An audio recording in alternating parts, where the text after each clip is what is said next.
I'm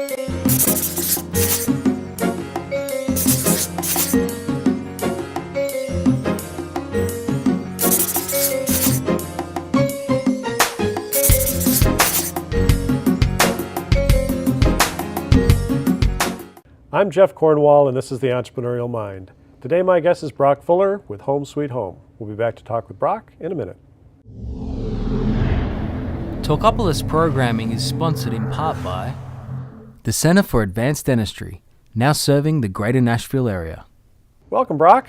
Thank you. It's good to be here. It's good to have you here. So, this business of yours started when you were a student over at Belmont, is that right? Kind of tell about the genesis it's of how kind this of a journey.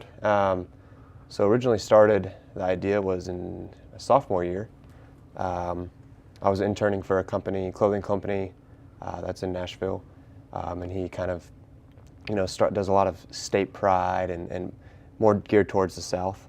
And so, I was interning for him, and one day I thought of this idea and kind of pitched it off him, and he was like, man, that's really cool. It was completely different, kind of different product from what he did, obviously, but, and kind of just struck off right there. So it's pretty cool. And so your original product was a single product. Yeah, so it was your prints. vision was, I'm going to sell this one thing. Yeah. Which was? Art prints. Art prints. And I had a manufacturer, local manufacturer in Nashville, all ready to go. And of course, time played, and the business model kind of pivoted a couple of times. But so what was on the print? What was the theme? So Home Sweet Home, and in the O is kind of a state-themed, I guess, item. So for Nashville or Tennessee, it's the TriStar. Okay. For Alabama, it's the state outline. For Texas, it's the state outline. And you can, if you imagine a print, Home Sweet Home, and then underneath the Home Sweet Home is the coordinates, exact coordinates to your Home Sweet Home. So you pull one out. Yeah, exactly. Yeah. So this was actually the original. Put it over that way. There you go. The original. This is a frame, or this is a canvas, not the print, but this is the design. Where Home Sweet Home, and then the coordinates to someone's address. So when you go online, you can type in your home address or whatever you call Home Sweet Home, either if it's, a local bar or whatever, or a restaurant or whatever it is, we can pull the exact coordinates to. And if I remember right, you were going to sell just the prints, and you were going to sell them to moms.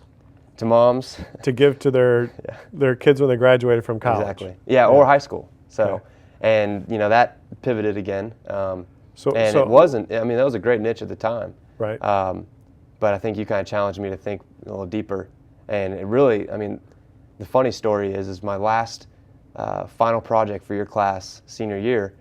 I'm waiting in the lobby about 10 minutes before class, and there's a girl in our class, and her mom was there.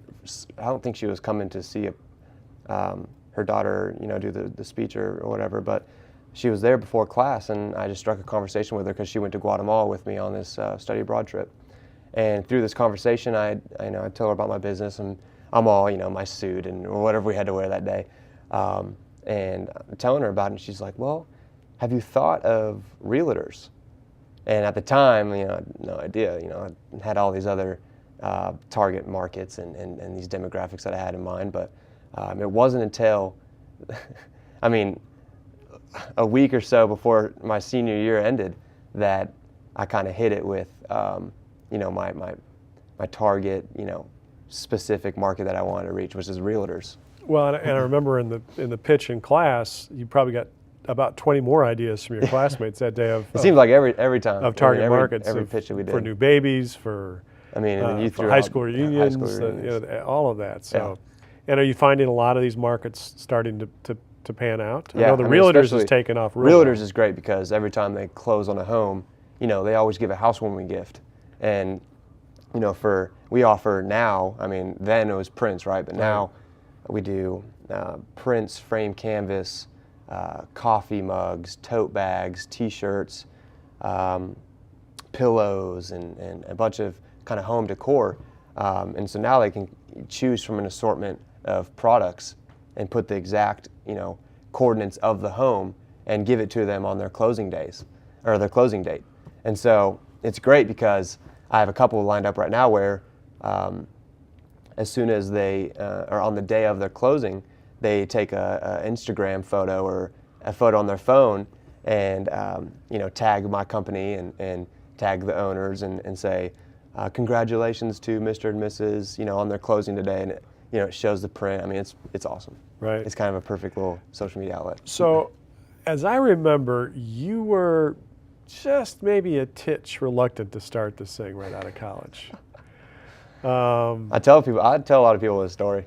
Well, share it. Yeah. Well, so I mean, I was in the middle of interviewing for a couple finance companies, and I come to your office. Let's see, was it before the final or it was after the final? It was after the final, I think. So after yeah. I turned in my Right. 50-page business plan or a 10-page business plan with all the financials, With which 50 made it pages of seem, financials, yeah, yeah. a lot of financials.